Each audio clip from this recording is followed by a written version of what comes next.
folks, and welcome to the very first episode of Toke Signals TV, where we're going to bring you the biggest cannabis stories of the week. And of course, the biggest one this week, if you've been paying attention at all, is a series of Drug Enforcement Administration raids that have gone across the Pacific Northwest, the Puget Sound area. We had 4 dispensaries raided in the Puget Sound area, and the 4 of them appear to be connected. So there could be some relationship to the fact that these were a chain store type of operation. The 4 collectives that were hit were Seattle Cross, Tacoma Cross, Key Peninsula Cross, and Bayside Collective. Bayside Collective used to be known as Lacey Cross, and they all shared some management in common. Bayside Collective has apparently been reorganized now under new management. In any event, federal agents from the DEA on Wednesday, July 24th, raided the 4 shops. And although unconfirmed initial reports indicated up to 18 or 19 shops may have been raided, it turns out that only 4 were confirmed. Interestingly, Bayside Collective had a couple of employees who spoke out after the initial raid and said that they weren't going to be intimidated. One employee named Casey Lee said that the dispensary was just helping people and that they weren't going to go anywhere. Another one named Addie Norton said that they hadn't done anything wrong and that they will not keep us down, was a direct quote that she said.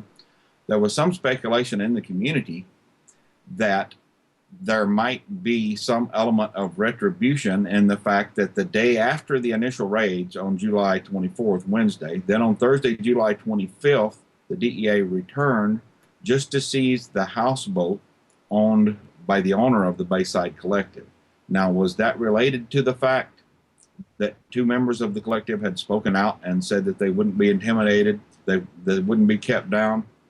That's leading to a lot of speculation, and that may well be the case. In any event, it seems slightly unusual that the DEA would return on a second day to seize assets when typically during these raids, the way they do these operations is they swoop in, they seize assets, they raid shops, they seize medicine, and they're gone. They don't typically return again for a second day. We have some other big stories going on as well this week, including the fact that for the first time ever in Indianapolis, Indiana, this weekend, at the NASCAR Brickyard 400, a marijuana legalization ad will air on the Jumbotron there. Video that will be on the Jumbotron will inform the race fans that marijuana is objectively less harmful than alcohol.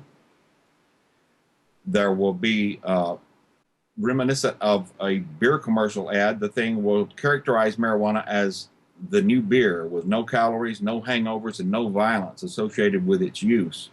And the fact that these race fans are going to be seeing this marijuana ad, of course, is a story in itself. But the larger underlying story is the fundamental shift in attitudes towards cannabis that makes this possible. Just a few years ago, of course, this ad wouldn't have been shown to these people, and the space wouldn't have been sold to a pro-marijuana group for any price. In any event, Mason DeVert, who's Director of Communications at the Marijuana Policy Project, said that the goal of the MPP in showing this ad to the race fans is to make the weekend's event educational as well as enjoyable. He said that the MPP simply wants adults who will be enjoying a beer or 2 at the race over the weekend to think about the fact that marijuana is objectively less harmful than the product they're holding in their hand. DeVert said that marijuana is less toxic and less addictive than alcohol and is far less likely to contribute to violent and reckless behavior, and that he hopes racing fans who think marijuana should be illegal will start to question their assumptions and question the logic of punishing adults for using a substance that is objectively safer than alcohol, which is produced by, of course, a lot of the sponsors of the NASCAR events and the racing teams. On July 23rd, New Hampshire Governor Maggie Hassan signed a bill into law making New Hampshire the 19th state to legalize the use of cannabis for medicinal purposes if their doctors authorize it. Matt Simon of the Marijuana Policy Project called the legislation long overdue and said it comes as a relief to the many seriously ill patients throughout New Hampshire who will benefit from safe access to medical marijuana. The bill was House Bill 573 and was sponsored by Donna Slackman from Exeter, a Democrat. And it will allow New Hampshire residents with certain debilitating illnesses such as cancer, multiple sclerosis, and HIV/AIDS to use medical marijuana if their doctors authorize it. Patients will be able to access marijuana through one of 4 nonprofit state licensed alternative treatment centers. The bill, as initially approved, would have allowed patients to grow their own medicine. Unfortunately, Governor Hassan said that she couldn't sign a bill containing a home growing provision. So the House reworked the bill, took out home growing, and also removed a couple of errors that would have rendered the policy unworkable. At that point, House and Senate negotiators reached a compromise that included the removal of home growing and corrected the potentially fatal flaws in the bill. Matt Simon of the Marijuana Policy Project said that the vast majority of Americans recognize the medical benefits of marijuana and believe that people with serious illnesses should have safe and legal access to it. And he applauded the elected officials in New Hampshire for passing a law designed to protect patients from arrest. Ex-President of Mexico, Vicente Fox, said on July 19 that Mexico could legalize marijuana within the next 5 years. That could be a big change because over the past 6 years, since Fox's successor, Mexican President Felipe Calderon, declared a war on the drug cartels, more than 70,000 Mexican citizens have been killed in the ensuing drug war. Legalization is the best way of ending the butchery from the drug gangs, according to ex-President Fox. And he said that although he predicts that it will happen in the next 5 years, that it could happen much sooner. The distinct impression that you get when watching the situation as it develops in Mexico and many other countries around the world, including Morocco, which we'll get to in a minute, is that it is evolving so quickly that things could happen much sooner than anticipated. President Fox has been campaigning for marijuana legalization at a number of events in the United States and Mexico this year. And in fact, he is associated with one group in Washington state which plans to bring legal recreational marijuana to consumers starting next year when Washington state starts licensing recreational marijuana shops. Now, I mentioned Morocco and that big changes were happening there as well. Morocco is an interesting case because it has had a heavily cannabis-centered culture for hundreds of years. Cannabis isn't some new fad in Morocco. It's something that your grandfather grew and that your ancestors grew. In fact, at least 800,000 Moroccans make a living off the cannabis industry, even though it's illegal there right now. That industry generates about $10 billion annually in sales, according to Bloomberg magazine, and that represents 10% of Morocco's entire economy. That's a pretty major industry, and it's all black market and untaxed. So lawmakers in the Islamist-led government of Morocco are considering legalizing marijuana, and they say that it's something that will probably happen within the next 3 years. Cannabis farmers in northern Morocco, in many cases, depend upon their crop to support their families. One cannabis farmer named Mustafa Tahiri was interviewed, and he said he would be a lot happier if the state would just leave him alone, stop the arrest, and let him grow his crop. He said he'd be willing to sell his crop for half of the amount that he's currently getting from black market middlemen if he could just have the assurance that that he was making a legal living. The thing about legalization in Morocco is it would allow the farmers to sell to the government for medicinal and industrial purposes rather than to the drug traffickers. And that is a potentially crucial point for the government of Morocco, since their trade deficit last year was a record 197 billion dirhams, which is their unit of currency. That's incredibly about 23% of their gross domestic product their deficit represents. Marijuana legalization, the fact that it is opening up to a real possibility within the next 3 years in Morocco, is very likely related to the fact that the Arab Spring has the population somewhat restive throughout the Arab world. And in the post-Arab Spring world, after uprisings topple the regimes in Egypt, Libya, and Tunisia, the leaders in countries like Morocco want to make sure that they have their populace calmed down and happy. Legalizing marijuana would be one way to do that, because suddenly people who are living outside the law would be included within it and wouldn't have to worry about these government raids. That would, of course, result in a lot less anti-government sentiment, which can be crucial to a government which wants to avoid being toppled from power, like they've seen several of their neighboring countries do. Before the Arab Spring uprisings, interestingly, the government of Morocco waged a slash and burn campaign against marijuana farming, and they, in fact, were able to reduce planted areas from 137,000 hectares to just 47,000 hectares, according to the United Nations. And they were in a fruitless program to try to switch farmers to planting orchards and growing olives and almonds, which are much less profitable, of course, being legal for one thing, than the cannabis that they were growing. So this was a no-go in most cases when they tried to get the farmers to switch crops. In any event, lawmakers in the ruling party, which is the Justice and Development Party, as well as the opposition party, which is called Authenticity and Modernity, are both looking at draft legislation to legalize cannabis within the next 3 years. And according to Mohamed Boudra, he was a member of the Authenticity and Modernity Party, and he's also governor of the country's biggest cannabis-producing region. His party wants to make sure that that legislation gets passed.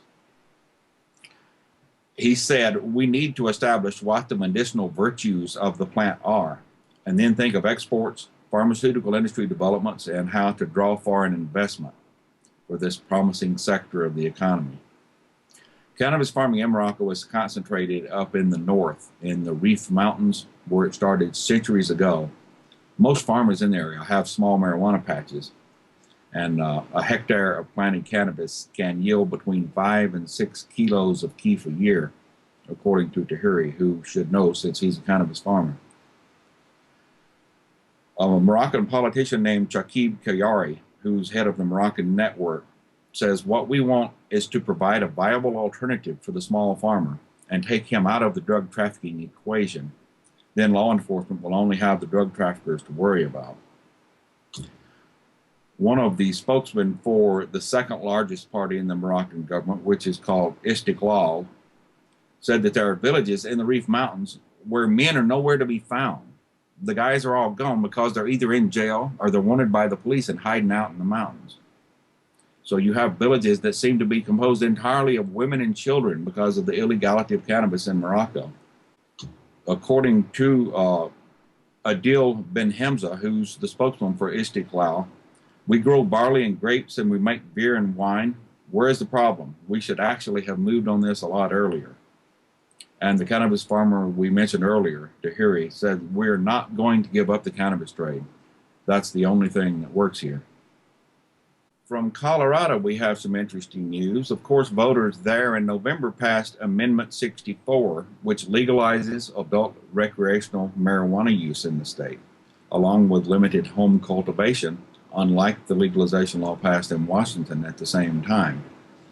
But now that the law is passed and recreational stores are set to open on January 1st, 2014, we have a slight problem arising on the horizon.